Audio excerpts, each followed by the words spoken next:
So, pandemic part 2.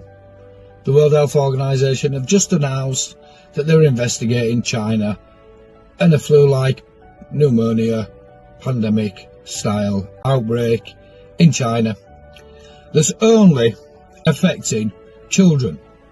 Remember, Boris Johnson came on TV and said, I feel that there will be another pandemic and this one is more likely to affect children than anyone else. So they told us what they're doing. And the World Health Organization are doing exactly the same modus operandi as what they did in 2020 or 2019, November 2019, announcement that there was an outbreak in China. 2023, November, there's an announcement, there's an outbreak in China. It's all over the news, you can't miss it. Don't be duped, don't fall for the bullshit this time, and don't be lied to, and don't fall for the fear, and don't fall for the propaganda. This is all bullshit. Go check the World Health Organization, 23rd of November 2023, have announced that there is an outbreak again from China, ironically enough. But what's different this time? Well, I'll tell you what's different this time. Technology's up there to surveil people.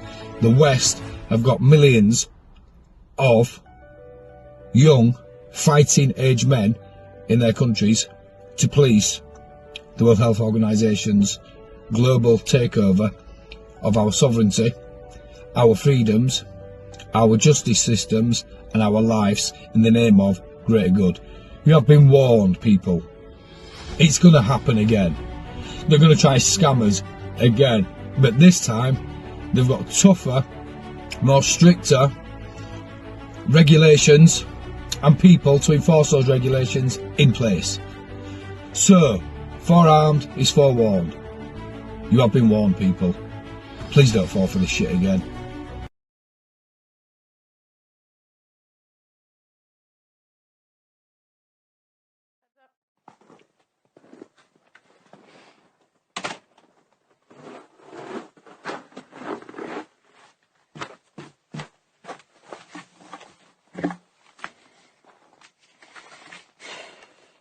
Hello, everyone.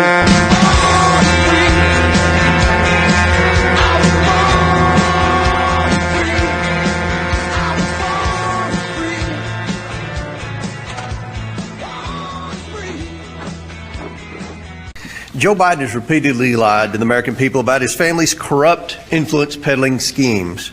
Our investigation has revealed how Joe Biden knew of, participated in, and benefited from his family cashing in on the Biden name around the world. First, President Biden told the American people he never spoke to his son about his family's business dealings. That was a lie. President Biden spoke by phone, attended dinners, had coffee with his son's foreign business associates. These individuals include Russian and Kazakhstani oligarchs, a Burisma executive, and a Chinese national who funneled millions to his son. President Biden claimed there was an absolute wall between his official government duties as vice president and his family. But there was no such wall. The door was wide open to his family's influence peddling schemes. But Joe Biden allowed his son to catch a ride on Air Force Two at least a dozen times to sell the Biden brand around the world. The National Archives has also identified the Office of Vice President emailed with the Biden family and their businesses over 29,000 times. However, the White House is withholding these emails from Congress in addition to the 82,000 pages of pseudonym emails. 82,000 pages. President Biden claimed his family didn't receive money from China, but we all know they did. President Biden's son, brother, sister-in-law, and daughter-in-law collectively received millions from CCP-linked entities. We've also revealed how Joe Biden received $40,000 in laundered China money in the form of a personal check from his sister-in-law. The White House and corporate media continue to move the goalpost as they seek to cover up for President Biden and his family. But make no mistake, financial records, emails, text messages, and witness testimony reveal that the Biden family enterprise is centered on Joe Biden's political career and connections. Joe Biden knew about, participated, and benefited from these schemes.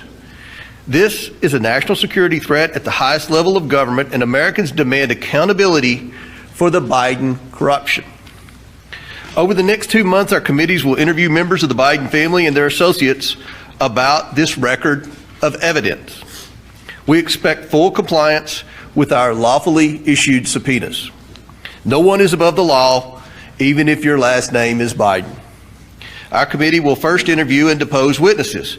We then, of course, would welcome Hunter Biden to testify at a public hearing at a future date. Democrats should have no concern with first deposing and interviewing key witnesses. This is how they conducted their impeachment inquiry of former President Trump and the January 6th committee. President Biden's pattern of lies, corruption, and obstruction demand action from Congress. We will continue to follow the facts and hold President Biden accountable to the American people.